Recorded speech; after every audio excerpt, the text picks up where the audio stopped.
Assalamualaikum. Mungkin kita sudah sama-sama tahu terkait berita yang sedang ramai soal dana syariah Indonesia. Ya, ditaksir kerugian masyarakat mencapai 1,3 triliun. Tapi yang bikin saya lebih kaget, ternyata direktur utamanya adalah Taufik Al-Jufri, bagian dari Ba'lawi, golongan yang mengaku dirinya sebagai keturunan Nabi. Bayangkan, cucu Nabi nipu umat Nabi. Saya sebagai anak finance and banking cuma mau sedikit menambahkan literasi keuangan masyarakat muslim Indonesia ya. Salah satu cara untuk membedakan sebuah investasi itu bodong dan real itu mungkin bisa dilihat dari rate of interest atau rate imbal hasil atau rate bagi hasil yang diberikan. Kalau misalnya rate yang mereka tawarkan itu lebih tinggi berkali-kali lipat dari BI rate atau Fed rate, itu punya indikasi sangat-sangat kuat bahwa investasi yang mereka tawarkan itu investasi bodong atau skema Ponzi.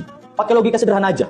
Misalnya saya butuh uang dan Anda mau meminjamkan uang tersebut dengan rate 18% per tahun. Sedangkan ada bank yang rate per tahunnya itu cuma 5%. Ngapain saya harus pinjam uang ke Anda dengan biaya yang lebih mahal, itu 18%. Sedangkan ada bank yang menawarkan biaya cuma 5%. Kan lebih murah. Selain itu, jangan silau dengan embel-embel kata syariah gitu. Nggak usah. Saya selama kuliah S2 di ekonomi syariah, terus S1 di finance and banking, terus ngambil juga mata kuliah Islamic finance. Kata syariah itu biasanya hanya digunakan sebagai marketing tools untuk meraup pangsa pasar yang emosional. Terus juga jangan silau kalau misalnya brand ambasadornya itu terkenal sebagai sosok religius, atau misalnya direktur utamanya itu keturunan Nabi, Habib. Gak usah percaya, bahkan kalau nanti ada sosok yang mengaku sebagai Imam Mahdi dan menawarkan investasi dengan rate yang berkali-kali lipat jauh dari BI rate, tempeleng aja, itu penipu.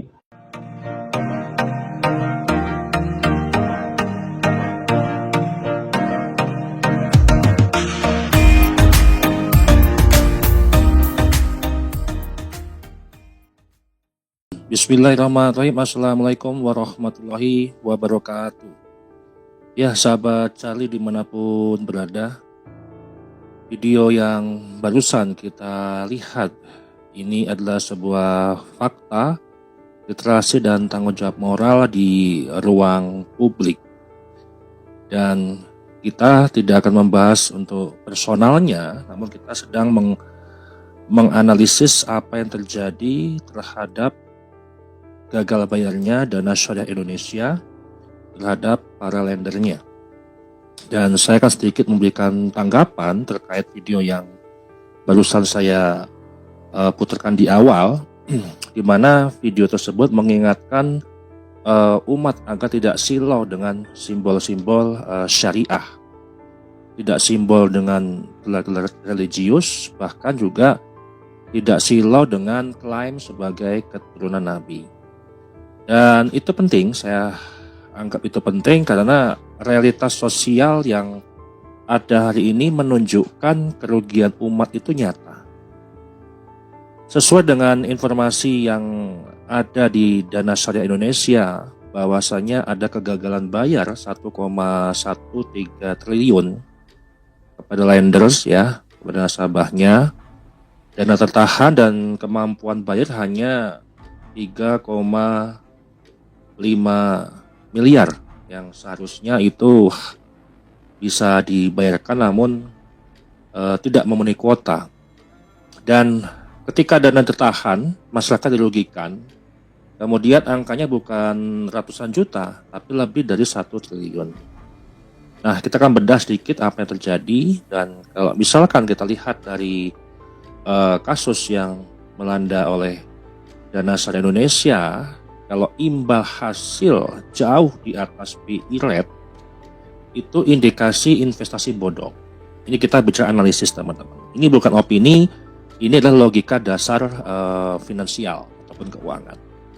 Nah, dalam dunia finance, high return itu sama dengan high risk, risiko yang besar. Tapi kalau returnnya tinggi tapi dijual seolah itu tanpa resiko, itu adalah sebuah warning yang sangat keras atau alarm merah. Dan di dalam video tersebut dan juga pernyataan dari direktur Dana Syariah Indonesia pun juga ini menegaskan ya dengan jelas. Dan jangan terlalu silau juga dengan kata syariah. Ini keras, tapi ini adalah suatu kebenaran yang teman-teman bisa verifikasi. Kenapa saya katakan sebuah kebenaran? Karena faktanya kata syariah sering dijadikan branding emosional, bukan jaminan tata kelola sehat. Nah, bukan juga jaminan bebas fraud. Nah, jangan percaya hanya karena direkturnya habaib, ya. Direktur dari Dana Syariah Indonesia ini adalah Taufik Al-Jufri, di mana kalau kita melihat membaca Al-Jufri itu identik dengan kelompok Ba'alawi. Ini bukan soal kebencian, ini peringatan rasional yang mesti kita harus waspadai.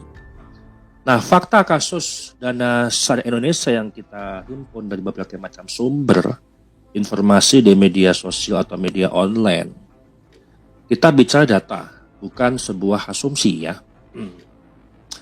Dana Syariah Indonesia atau DSI itu platform peer-to-peer lending syariah, terdaftar dan berizin oleh OJK. Ini sedang mengalami gagal bayar. Fakta yang dilaporkan media nasional itu dana lender tertahan 1,13 triliun.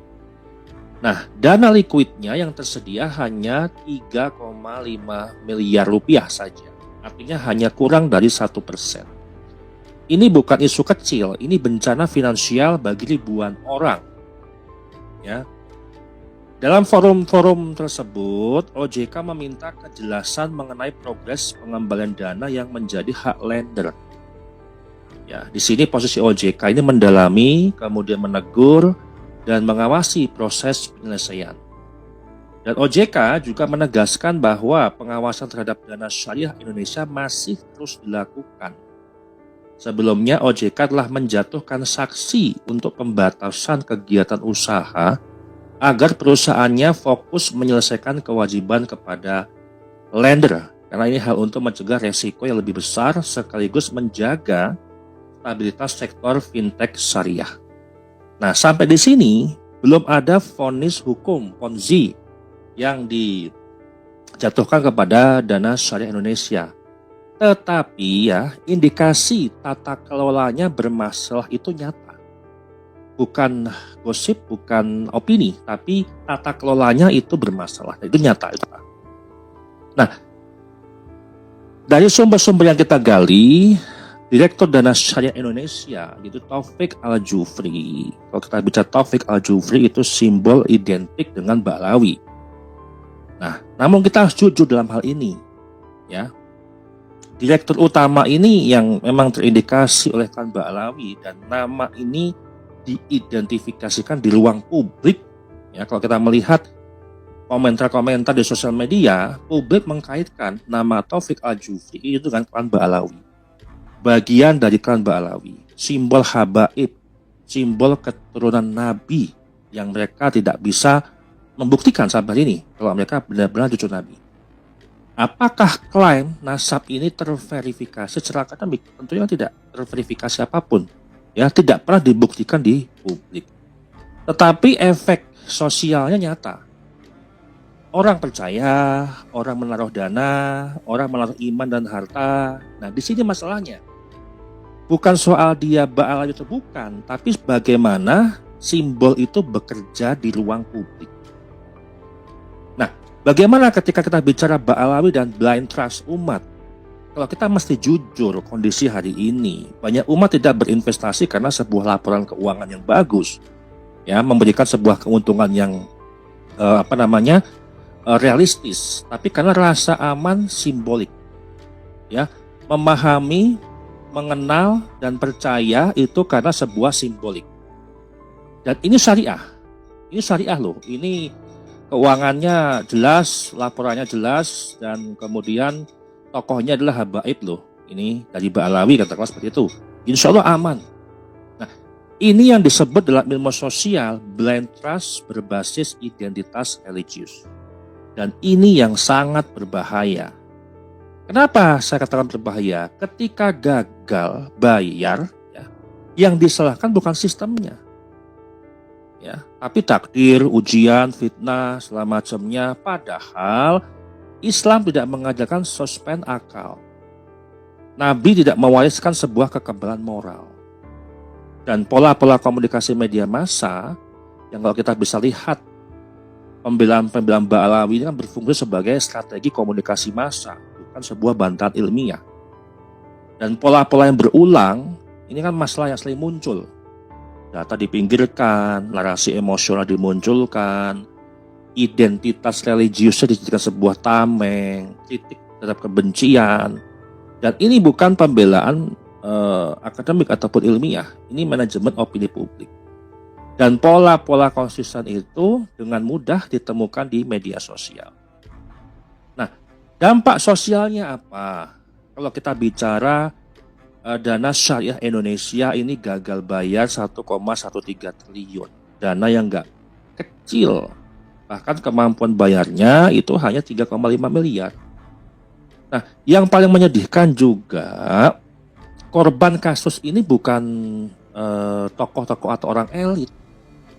Mereka inilah pensiunan, ya, guru, pedagang kecil, jamaah, ya. Mereka percaya bukan karena rakus sebenarnya, tapi karena iman dimanipulasi. Dan ini titik kritis ketika simbol agama dipakai menutup akal sehat. Yang hancur bukan cuma uang, tapi kepercayaan umat. Nah, saya di sini ingin memberikan closing statement yang cukup untuk memberikan sebuah pengetahuan dan edukasi ke masyarakat. Yang pertama, menghormati habaib itu adab. Menghormati siapapun, ulama, orang, sesama kita, ya, sesama jamaah itu adab. Mengkultuskan habib itu bahaya. Syariah itu prinsip, bukan label pemasaran. Nasab itulah sebuah kehormatan, bukan jaminan integritas secara finansial. Dan untuk umat, jangan titipkan iman dan harta pada suatu simbol. Titipkan pada akal sehat kita, data dan nilai Islam yang jujur. Nah, kita melihat ya kasus DSI ataupun Dana Syariah Indonesia ternyata dan sedang diproses oleh regulator dan juga OJK mengawasinya. Kerugian umat itu nyata, gagal bayar itu nyata, itu fakta. Berarti ada tata kelola yang salah. Nah, simbol Ba'alawi berfungsi sebagai trust generator. Dan saat gagal bayar, narasi digeser, bukan dibuktikan. Dan ini adalah strategi komunikasi massa, bukan sebuah bukti. Demikian dari saya. Wassalamualaikum warahmatullahi wabarakatuh.